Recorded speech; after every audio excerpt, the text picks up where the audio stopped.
stuff, then you can feel it more. But in this position, you should be able to feel that when you're on the travel roller and doing just even the most slight shearing, you should be able to create a really nice effect in the tissue, and you should feel that the amount of compression just feels about just right. You know, like you don't really need to do too much at all. There doesn't need to be any pumping movements or anything, and you're just there, breathing, sending good energy down to the roller, saying, happiness, let go, good, positivity, you know, stuff like that. Yeah, and then that white light. Said white light. Yeah. Violet light, clean and bright. Feel me now, right? And then on to the next area. Yeah.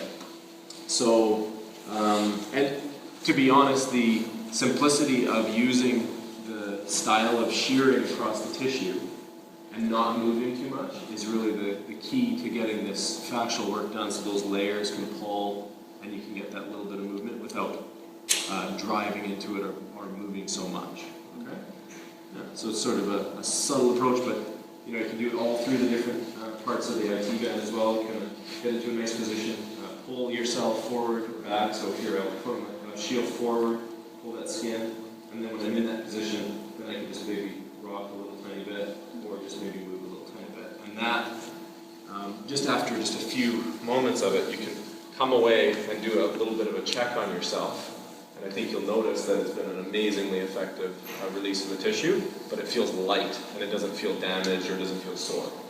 So that's really our most important thing, is that if we're going to do work that's regenerative, we want it to be actually regenerative. However, that style of work is desensitizing enough that it wouldn't suit pre-exercise.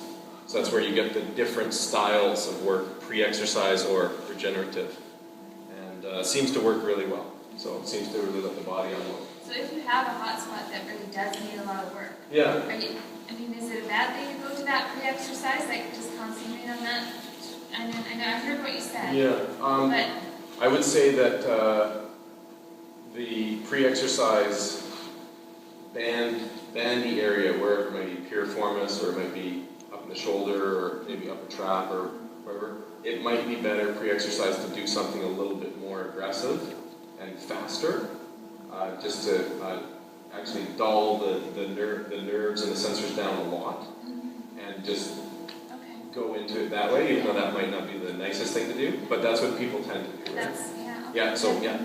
Right? The trainers with the stick, like, hey, oh, you're not good? Ah! Okay, go down. And then, I can do it. But that's not such a bad thing if you're going to move into your... Well, if you have to train, or if you're in that setup, like you're like, this person needs to do this metabolic explosion workout. Yeah. And they're not. Yeah. And if you just blast them, yeah, I mean, that's the way to go. Do T-spine? So mid and upper. In terms of what I personally would do is I would personally use the pokiness of the ball to try to unlock some of those deep areas in the rib cage. So I'm suspecting that you're thinking about some of the areas in the upper back which are just very stiff all the time and sort of refer scapula and stuff. Right. So I would use the ball mostly, and maybe orange or yellow. If you're really into it, you could definitely go red.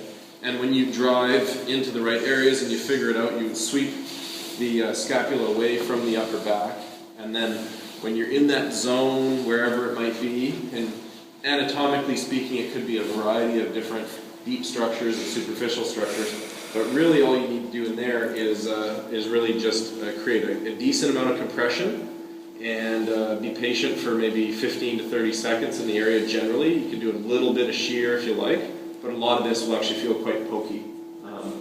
If it doesn't feel pokey enough, then get a harder object. I see. Yeah. I like the idea, so you're actually pulling the opposite arm, or the arm on the same side of the spine, is it? Yeah, so I'm pulling that shoulder blade away and opening up that whole upper back area so I can get that ball. And you still want to take out the tissue tension, right? Yep. If you can. If you can. And then sit on it. And then sit on it, yep. Yeah.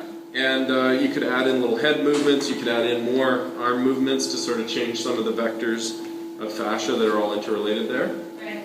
And you can do some nice breathing and all sorts of different subtleties. Is there really anything wrong with just going fishing for your spots anywhere else? I don't think so. I mean, there would be certainly some areas where if a person didn't have any anatomical knowledge, you would want to send them Yeah, no, driving a ball into their back, yeah, and they find their spinous process or something. and yeah, they I know. crush And that's on to it. start small. Yeah, but- Start yellow. But usually if you, in that upper area, just use basically the ball that you like, Yeah, go in there for just a minute or two, really. You usually come away and go, I feel pretty good now, just from doing that. And as the backup to it would be a slow, properly executed upper thoracic extension. And really this is to open up more of the front of the body than it is to open up the back. But still, get that in some point in the upper back you feel comfortable with, and then open up. And really that's more of the front opening, but still in that position you can come to neutral, and then you could go into a little bit of light rolling work, pulling again shoulder blades away from, so you open up the upper back, and little subtle movements really. Always protect your neck and try to brace it, but in that area which you're thinking, it's those little ball treatments, and usually it's something that you kind of have to do quite often.